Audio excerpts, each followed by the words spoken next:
This podcast is brought to you by the School of Advanced Study, University of London. All of our podcasts are available from our website, www.sas.ac.uk. Well, just while we're trying to get the wonders of the technology up and running, I'll just start by obviously thanking Claudia for the invitation, and I feel slightly nervous actually about being the first speaker, because I feel as if it's sort of partly setting an agenda, but it's also setting myself up for everybody else subsequently to critique what I'm going to say, because I've got a few deliberate sort of provocations really, partly really just to get a debate going about the relationship between Benjamin and Warburg, and also partly perhaps to take issue with some of the ways in which this relationship has been discussed. Now, I'll probably just start anyway, and eventually the technology might there we are, amazing, might catch up with us.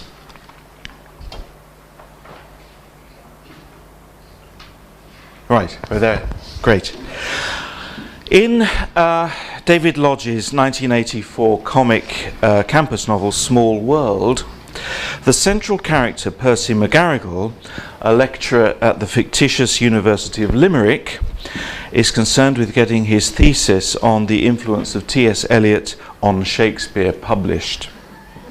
As McGarrigle claims, and I quote, "We can't avoid reading Shakespeare through the lens of T.S. Eliot's poetry. I mean, who can read Hamlet today without thinking about Prufrock? Who can hear the speeches of Ferdinand in The Tempest without being reminded of the fire sermon section of The Wasteland?" When I first proposed to talk about the influence of Benjamin on Warburg, it wasn't therefore in the sense of whether Warburg was a reader of Benjamin. He almost certainly wasn't, or certainly just for a very brief moment.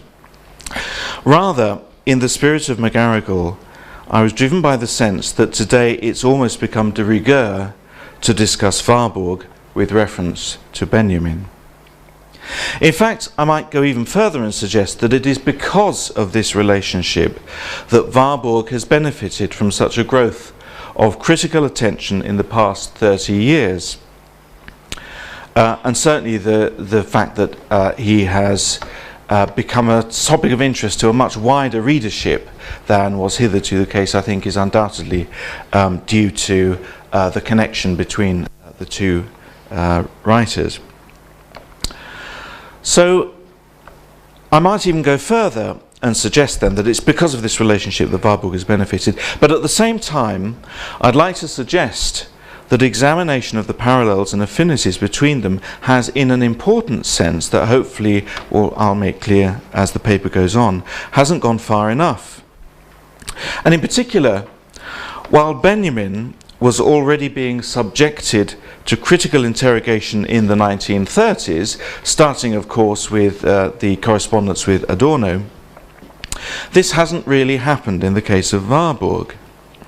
Much of the literature on Warburg has operated in a largely affirmative mode, elaborating and celebrating his work rather than critically analysing it. So what I want to do today is to consider the implications of viewing Warburg in the light of Benjamin. And I want to focus in particular on the Mnemosyne atlas. I'm never sure whether it should be pronounced in Greek or German, Mnemosyne. And I want to consider the viability of such a viewing, and also the consequences, if we go along with it, for the understanding of Warburg's work, and in particular the problems it raises. But before I develop this further, as the first speaker at the conference, it might be useful to start with some basic facts and consider some of the broader contours of the nature of the intellectual relation between the authors that's been the object of so much interest. Until the 1980s, Warburg was a barely known figure. The institute that bore his name had, of course, long been an established part of the infrastructure of academic and intellectual life. But Warburg himself remained an enigma. In Britain and the United States, Gombrich's biography, first published in 1970 and then republished in 1986, was read by few outside of a fairly tightly circumscribed field of specialists. And the small number of other scholars who expressed an interest in Warburg himself, rather than in the Institute, seemed driven as much by their personal acquaintance with this charismatic figure as by the intellectual challenge and drive of his work. The marginal status of Warburg was partly due, of course, to the effects of dislocation. The 2-volume edition of his writings, published in 1932, appeared shortly before the Warburg Library was transplanted to London.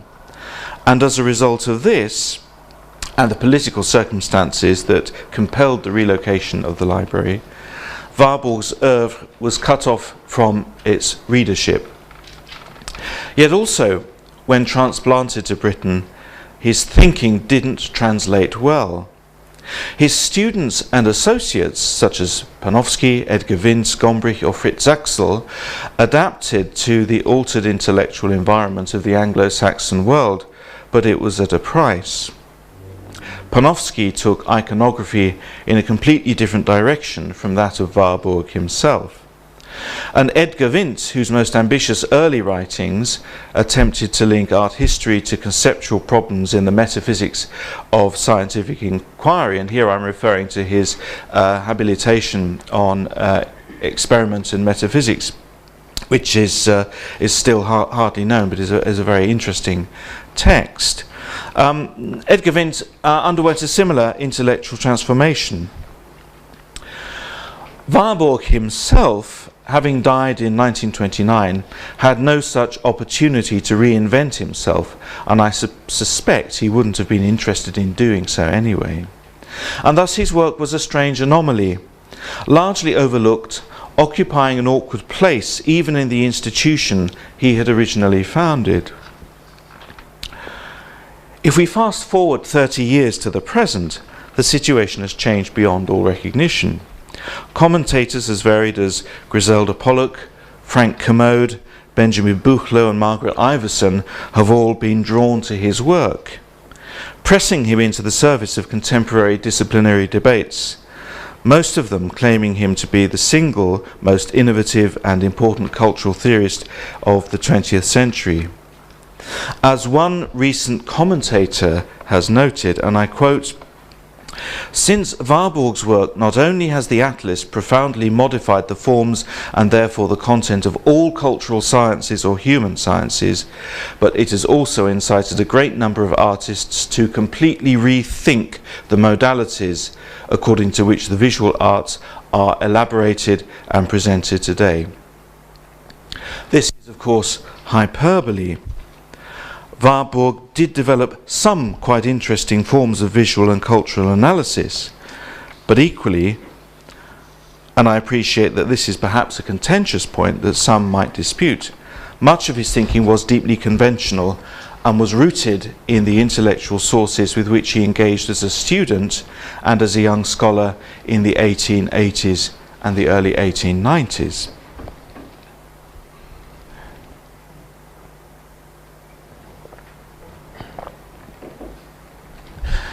However, I'm perhaps less concerned with that particular question than with the transformation of the broader critical landscape that lay behind the rediscovery of Warburg in the 1980s and 1990s.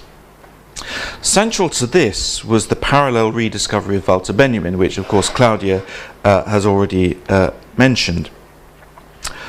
Although he was a prolific and widely published author, Benjamin remained fairly unknown until 1955, when Adorno edited the 2-volume collection of his writings, which contained many of his best-known essays, and it was due to this that he began to gain greater prominence. But even then, it was not until the end of the 1960s when in particular in the aftermath of radical student disaffection with Adorno himself and his apparently kind of Mandarin disregard for popular culture, which has in any sense often been misrepresented, that Benjamin, along with Herbert Marcuse, became the focus of a renewed substantial interest. In Britain and the United States, one of the most visible signs of the changing critical fortune of Benjamin was, of course, the translation of a selection of his essays into English as Illuminations in 1969.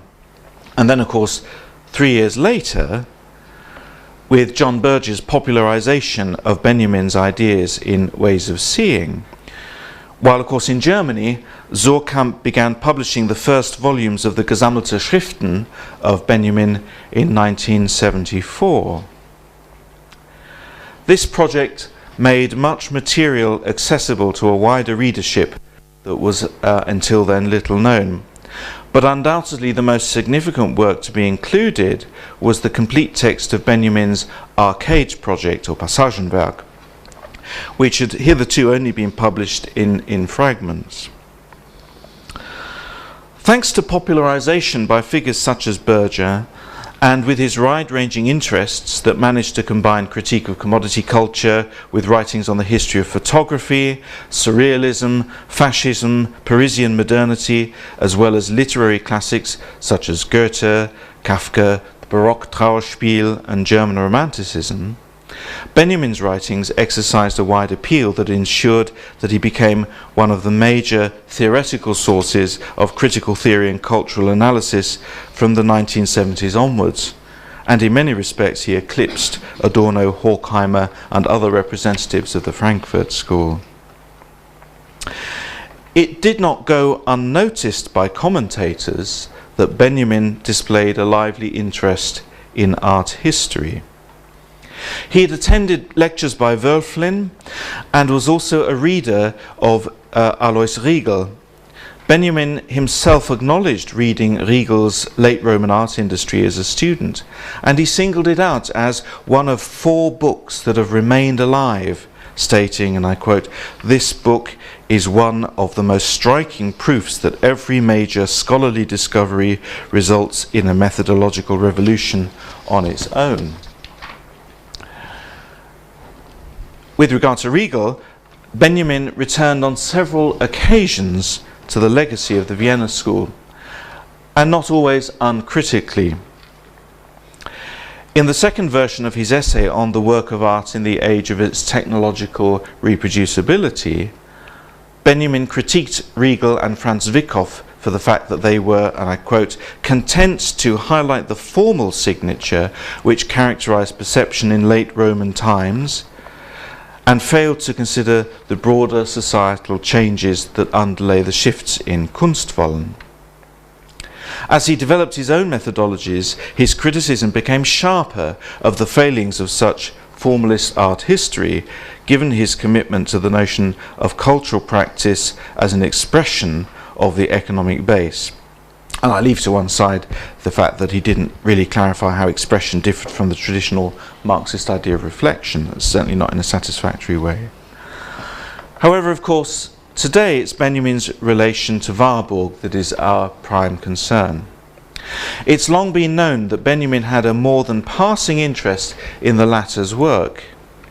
His habilitation on the Baroque Trauerspiel made frequent reference to Warburg's essay on pagan antique prophecy and word and image in Luther's times, drawing too on Warburgian ideas in his description of visual memory or Bildgedächtnis brought back to life by the Renaissance, and in his reference to the speculation in images or Bilderspekulation behind Baroque allegory, an economic metaphor that also had clear echoes of Warburg's analysis of pictorial inflation in that essay. As is now widely known, Benjamin sent Warburg a copy of his habilitation with a view to gaining acceptance into the circle of scholars associated with the Warburg Library, but with little success. This was a distinctively one-sided relationship. for the commonality of interests was not evident to Warburg or indeed Fritz Saxel, who simply added the book to the library collection. The small body of humanist-inspired scholarship on Warburg in the 50 or so years after his death, and here I'm thinking of commentaries by authors such as Edgar Windt, Dieter Wuttke, Karl Georg Heiser, Gombrich, Saxel or Gertrude Bing, made no reference to Benjamin at all. And this is hardly surprising, for the Marxist radical theorist would hardly have featured on their humanist intellectual horizons. The first author to explore the conceptual and biographical connections between the two thinkers, as far as I'm aware, was Wolfgang Kemp in a contribution to the journal Kritische Berichte in 1975. Kemp's essay was in certain respects before its time, for no one picked up on this theme. Hence the 1979 exhibition at the Kunsthalle in Hamburg on Warburg that led to the collaborative volume on Die Menschenrechte des Auges by Werner Hoffmann, Georg Siamken and Martin Warnke the following year, in 1980. In many respects, one of the single most important texts in terms of the retrieval of Warburg. This made no mention of Benjamin. Indeed, even at the high-profile Warburg conference staged in Hamburg 10 years later, in 1990, Benjamin hardly figured. Now, as far as I'm aware, the first extended analysis of the relation between the two was undertaken by Roland Kani in Mnemosyne as Programme, published in 1987, which considered the structure of historiographic representation in Warburg, Benjamin and Warburg's teacher Hermann Usner, and saw in them a tradition concerned with the role of the detail as an instrument of historical interpretation. Kani suggested similarities between Benjamin's Arcades project and Warburg's work on social memory. Specifically, Benjamin's description of his task as collecting the detritus or the Abfall of history evoked for Kani Warburg's interest in the Renaissance as a kind of dream work of modernity, while Benjamin's aim of, and I quote, this is from the Passagenwerk, discovering the crystal of the whole event in the analysis of the individual moment, was replete with echoes of Warburgian attention to the detail. Conversely, Kani pointed to the similarities between the photographic collage of the Mnemosyne plates and the photomontage practices of the 1920s avant-garde, but he drew short of making a direct comparison between the Atlas and the Arcades project, even though Benjamin had explicitly described the latter, of course, as a piece of literary montage.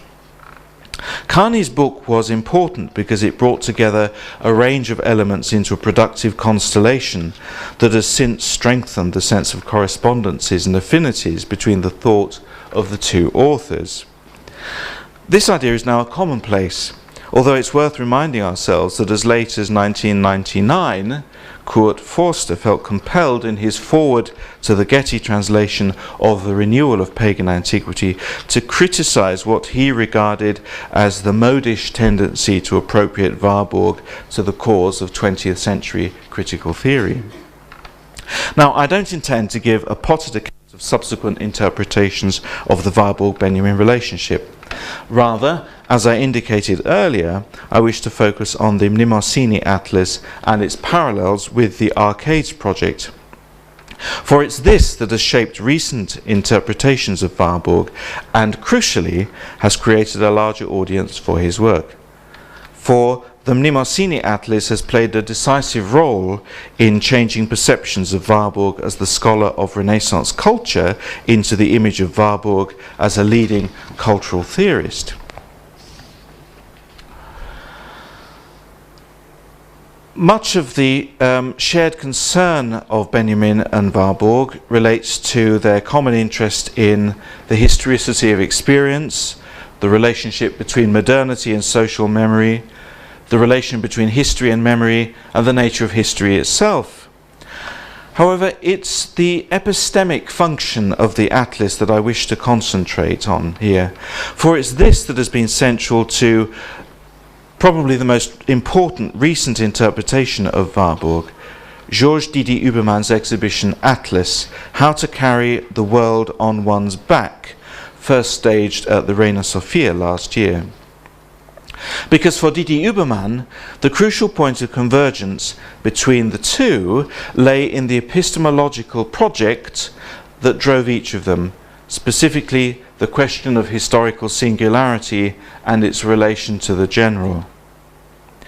This remains, of course, perhaps the central concern for all historians and historians of art, but for Didier Huberman, Warburg and Benjamin came to surprisingly similar views at approximately the same time, the 1920s.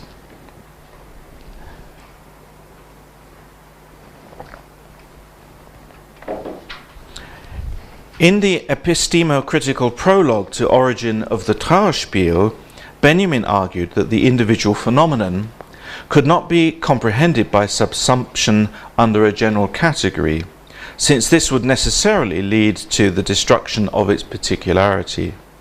Instead, he advanced the model of the constellation, in which it was enough for concrete individual elements to be brought into juxtaposition with each other for their truth to emerge, inasmuch as the constellation would allow secret inner affinities and correspondences to become visible without doing violence to their difference. It's no great revelation to state that this epistemological picture lay behind Benjamin's subsequent interest in surrealism and in avant-garde photographic montage. And it's here that Didier Huberman brings Warburg's Atlas into consideration. For on the one hand, one can point to the superficial similarity between the Atlas and a number of examples of photographic montage from the 1920s. But Didier Huberman's point is that the significance of such apparent similarity goes beyond merely formal parallels. Indeed, it's based on the idea of montage as a representational procedure. For just as avant-garde montage embodied an alternative epistemology, so too, he argues, the Atlas was an attempt to restructure the logic of historical representation.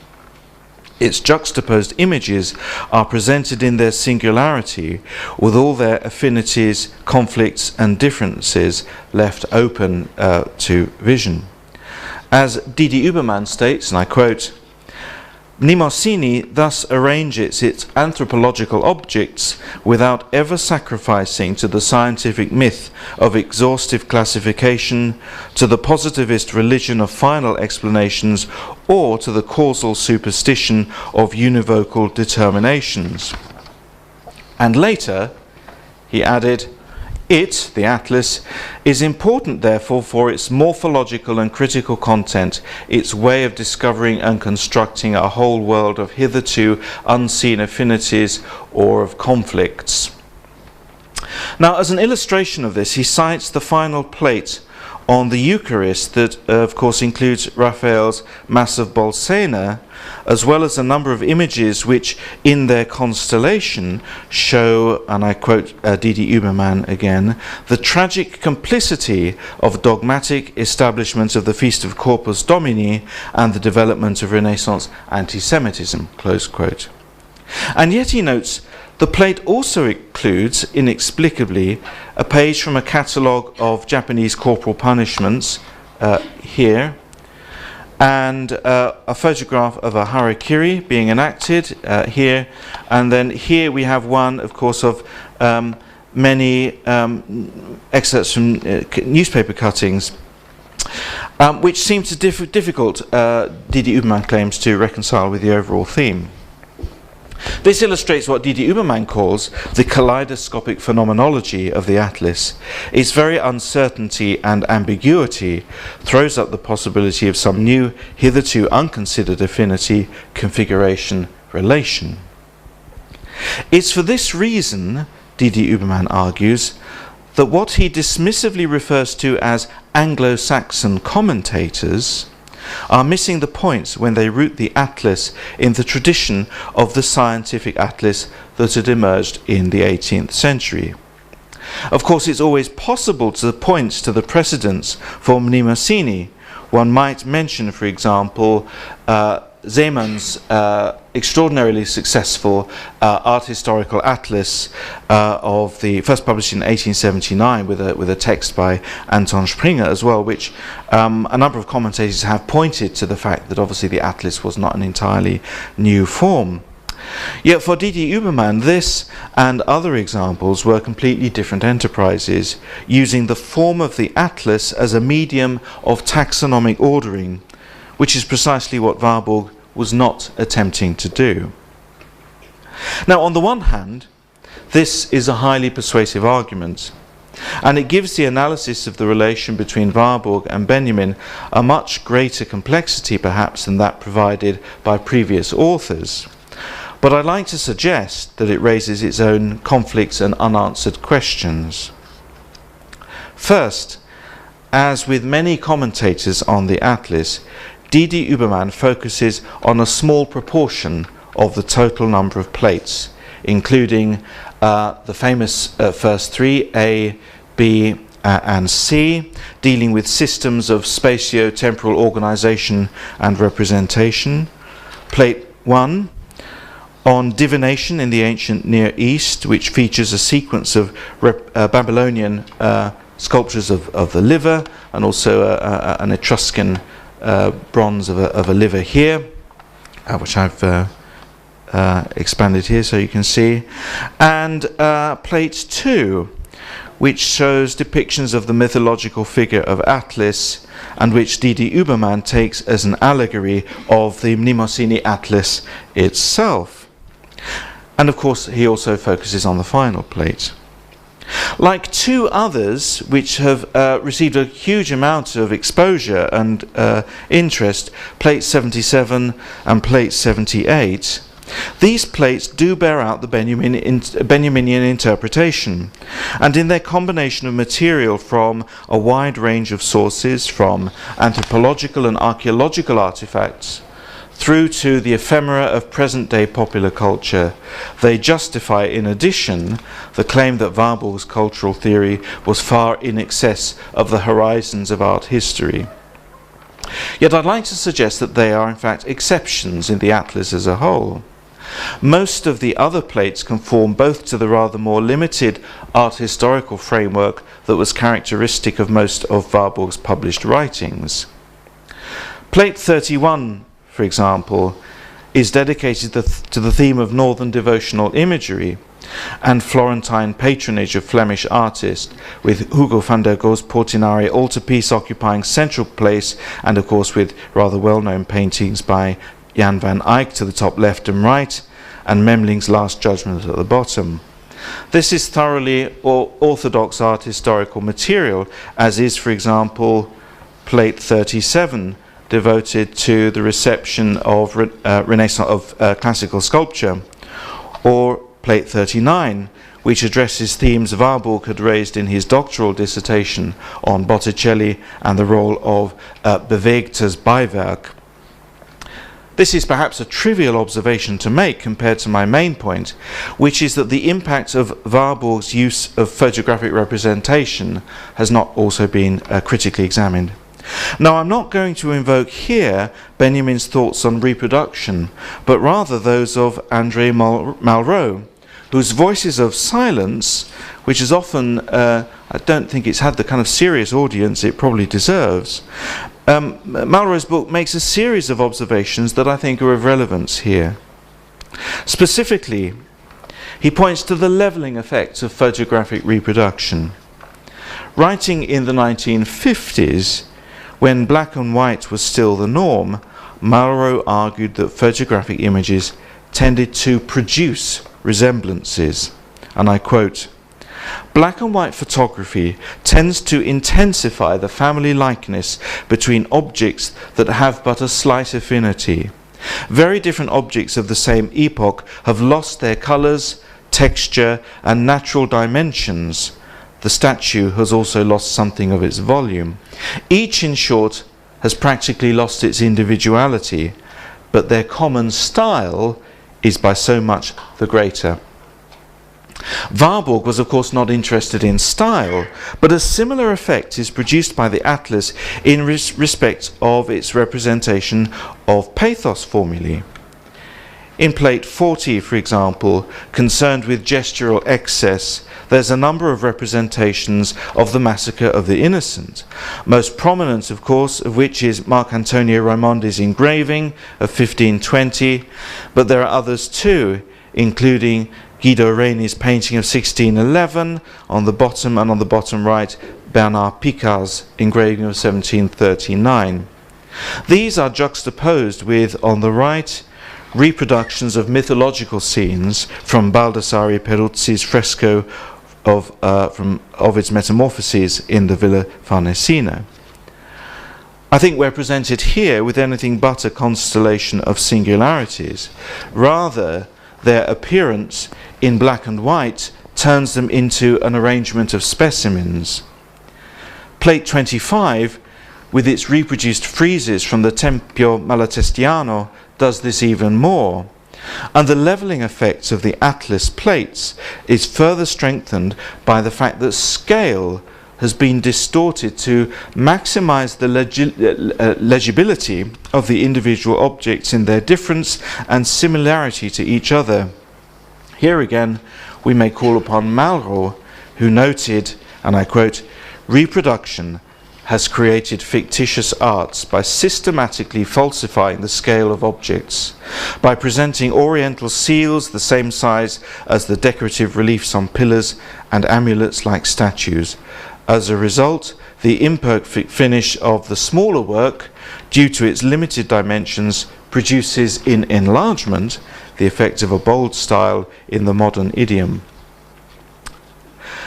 Now let us grant, however, that these observations are erroneous and as selective in their evidence as Didi Ubermann is in his choice of plates to buttress his argument. There still remains the basic question of epistemology. As Benjamin famously stated about the Arcades project, and I quote, "This work has to develop to the highest degree the art of citing without quotation marks. Its theory is intimately related to that of montage." And then later he adds, and I quote, "Method of this project, literary montage.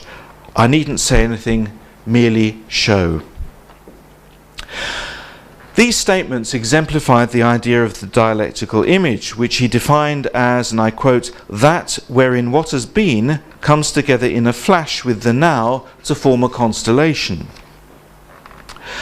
There's a superficial affinity here, I think, to Warburg's description of iconology as the analysis of the interval between the engrammatic imprint of the past and its reactivation in the present.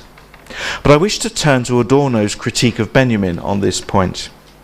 For as is well known, Adorno was critical of Benjamin's assumption that the mere act of juxtaposition, the dialectical image or the flash of the instant in the Jetztzeit, was sufficient to generate a kind of profane illumination. Adorno critiqued this vision with its roots in the figure of the constellation in the Origin of the Trauerspiel book as insufficiently dialectical. His recommendation, for example, that Benjamin's writing be more thoroughly articulated durchartikuliert and dialectized durchdialektisiert, emphasized the need for philosophical work and the role of interpretation. For Adorno, Benjamin's refusal to call on theory to mediate the motifs covered in the Arcades project prevented him from being able to represent the phantasmagoria of Paris, for example, as a historico-philosophical category. And as he noted in one of his much cited letters to Benjamin, Adorno was concerned by the, and I quote, "questionable procedure of abstention in a subject which is transported by ascetic refusal of interpretation towards a realm to which asceticism is opposed, the realm where history and magic oscillate." And later he added that, and I quote again, "the theological motif of calling things by their names tends to turn into a wide-eyed presentation of mere facts. If one wished to put it very drastically, one could say that your study is located at the crossroads of magic and positivism. That spot is bewitched, Only theory could break the spell.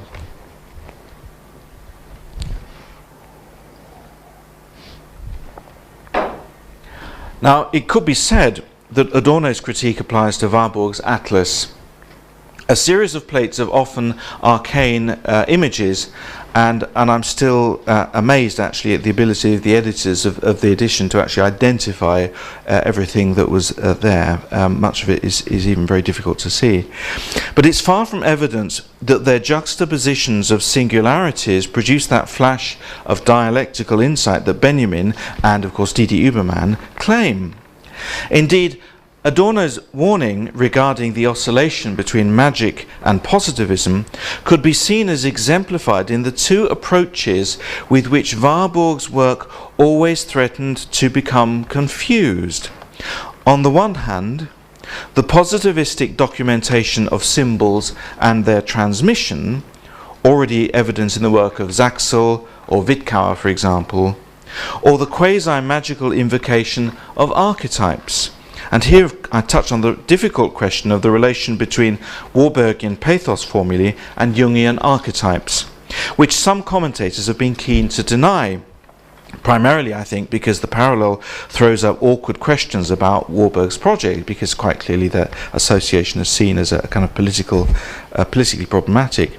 Now, my concern here is not with the detail of whether Warburg's idea of the pathos formula is the same as Jung's notion of the archetype, and I think to argue that is, in one sense, missing the point, because the key thing is the fact that it lends itself to being compared with Jung, and that's built in, I think, to the logic of the presentation of the Atlas. But of course, as D.D. Ubermann himself acknowledged, the Atlas was to be accompanied by a large-scale body of commentary on each plate. So the Atlas isn't quite as vulnerable to Adorno's critique as it might otherwise be.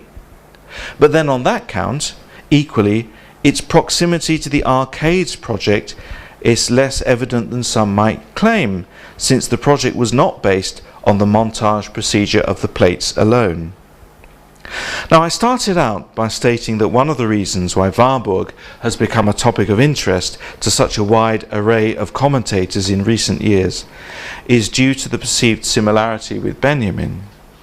It's due to this relation that the image of Warburg has managed to become so much more varied. As my response to D.D. Ubermann might indicate, I'm less convinced by some of those attempts to create the Warburg as we would like him to have been, if only he had been a bit more like Benjamin. However, my ultimate point would not be whether or not we can trace patterns of affiliation between the two, but rather that doing so should come accompanied with a closer critical engagement. If we wish to see Warburg as embarking on a project which, in its epistemic and methodological suppositions, was comparable to that of Benjamin in certain respects, then those suppositions need to be analysed critically. Up until now, Warburg has largely been spared critical analysis of this kind. Ironically, one of the few to have done so is Gombrich. And instead he's been the subject of a largely affirmative discourse, as I stated earlier. Thus, reading Warburg through Benjamin clearly brings out more clearly his actuality, but it might also encourage us to read him in greater depth too, dialectically perhaps, to tease out the philosophical and political stakes of his writing, precisely at a time when numerous voices are calling for a renewed Warburgian cultural theory, even before its implications have been worked through. Thank you.